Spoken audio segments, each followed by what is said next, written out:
Hello guys, NautoAisDx, and this is going to be part of the Pre-E3 special. And basically I want to give my thoughts on Night Trap finally in 25 years coming to a Nintendo console, of course on the Switch.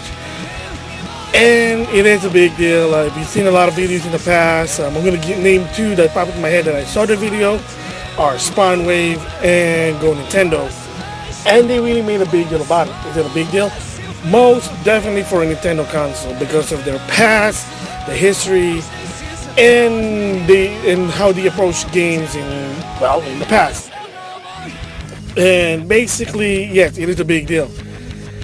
And if you've seen a clip for both of this video, you saw former CEO of Nintendo, or one of the top people in Nintendo, Howard Lincoln. If you're wondering what happened to the guy, he retired, right? He retired like a long time ago, but he used to work for Nintendo and he had a different belief, and that is that video games are for kids, but that was in 1992. Just myself, I used to be the kid that started, part of the gaming community, the gaming genre, the gaming, fad or whatever you can name it. I grew up with the NES and I understand with the Super Nintendo, so Night Trap to me has a history, not the game, I never played the game.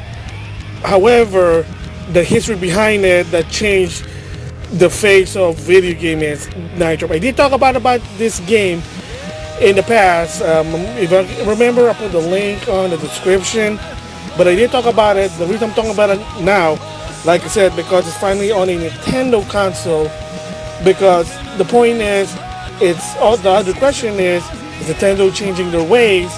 Are they trying to improve? Are they trying to be more competitive rather than trying to stick to their beliefs in the past? What most general consumer know about Nintendo in the past was, Nintendo's for kiddie. Nintendo is meant for kids. And I hate to say it to some extent, yeah, they do have that sort of image in the past. When it was during the PS2 era with the GameCube, a lot of people who grew up with Nintendo also kind of felt like, I'm noticing the games for Nintendo were quote-unquote kiddie, like they hardly have any third party. And then a lot of the new generation of gamers who probably grew up with the PlayStation says, well, this is what Nintendo is about. So that's always been one of the history about Nintendo, and that it was sort of their major problem. I mean, even with the Wii U, especially on the Wii U, that did Nintendo in the past actually get M-rated game? Oh, definitely. They had Mortal Kombat at one point. I can't remember other games. I know in the GameCube, even N64, Resident Evil 2. I just remember that. And in the Wii, to some extent, I think the Dead Rising Chop Till You Drop, which is a Wii version of Dead Rising 1. So they do have it, but not a lot. And Matt Simon in the past basically said this, that one of the biggest problems with Nintendo is their image. Because most general consumers, when they think about Nintendo in the past, they're family-friendly consumers. Friendly company, not consumer, company, excuse me. So by having Night Trap on the Switch, heck, just in the Nintendo console, it is let's just say, the situation have changed. Now people will think, I remember that game, cheesy maybe, but the history like in the past is really a big deal. Now it's on the Nintendo Switch. So now the question is, what does this mean? What does it mean? That's what I'm trying to say. And that means, and my thinking is Nintendo's now being more open to M-rated games. Yeah, they've been opening M-rated game in the past since the Super Nintendo, but a little bit, they're like, okay, maybe it's passable, it's violent, but not so violent, something like that, somewhere in the middle ground, because Mortal Kombat 2 for the Super Nintendo was M-rated. Yeah, it had blood, but again, it was digital blood, but again, you kind of see that there is some M-rated game, but they kind of keep it to a bare minimum.